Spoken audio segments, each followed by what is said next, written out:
ದೇವಾಲಯಗಳು ಮತ್ತು ಅವುಗಳ ಸಾಂಸ್ಕೃತಿಕ ಮಹತ್ವ. ನಮ್ಮ ಭಾರತ ದೇಶವೆಂದರೆ ಸಂಸ್ಕೃತಿ, ಸಂಪ್ರದಾಯ, ಭಕ್ತಿ ಮತ್ತು ಶ್ರದ್ಧೆಯ ನಾಡು.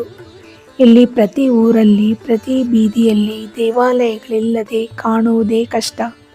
ದೇವಾಲಯಗಳು ಕೇವಲ ಸ್ಥಳಗಳಲ್ಲ, ನಮ್ಮ ಸಂಸ್ಕೃತಿಯ ಮೂಲ, ನಮ್ಮ ನಂಬಿಕೆಯ ನಿಲಯ, ನಮ್ಮ ಸಮಾಜದ ಒಗ್ಗಟ್ಟಿನ ಕಟ್ಟಡ. ದೇವಾಲಯಗಳನ್ನು ಕಟ್ಟುವುದು ಭಾರತೀಯ ಸಂಸ್ಕೃತಿಯಲ್ಲಿ ಅತ್ಯಂತ ಪವಿತ್ರ ಕಾರ್ಯ ಎಂದು ಪರಿಗಣಿಸಬಹುದಾಯಿತು. ದೇವಾಲಯಗಳ ಗೋಪುರಗಳು ಆಕಾಶ ಮುಟ್ಟುವಂತೆ ನಿರ್ಮಿಸಲ್ಪಟ್ಟಿದ್ದು, ದೈವಶಕ್ತಿಯು ಎಲ್ಲರಿಗೂ ದೊರೆಯುತ್ತದೆ ಎಂಬುದಕ್ಕೆ ಸಂಕೇತ. ದೇವರ ಮೂರ್ತಿಗಳು ಕೇವಲ ಕಲ್ಲಿನ ರೂಪವಲ್ಲ, ಜನರ ಭಕ್ತಿಗೆ, ನಂಬಿಕೆಗೆ ಜೀವ ತುಂಬುವ ಮೂಲಕ.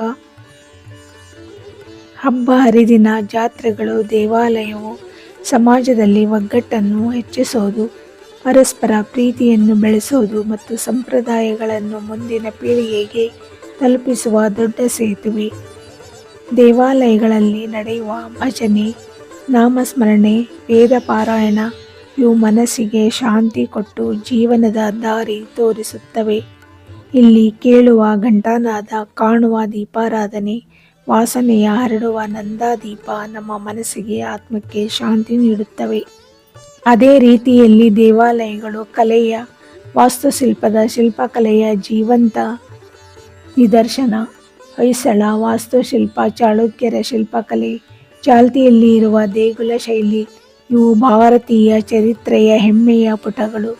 ಇಂದಿನ ತಲೆಮಾರಿಗೆ ದೇವಾಲಯಗಳ ಮಹತ್ವ ತಿಳಿಸುವುದು ಬಹಳ ಮುಖ್ಯ.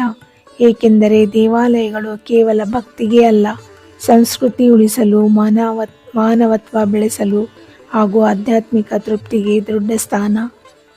ಧನ್ಯವಾದಗಳು.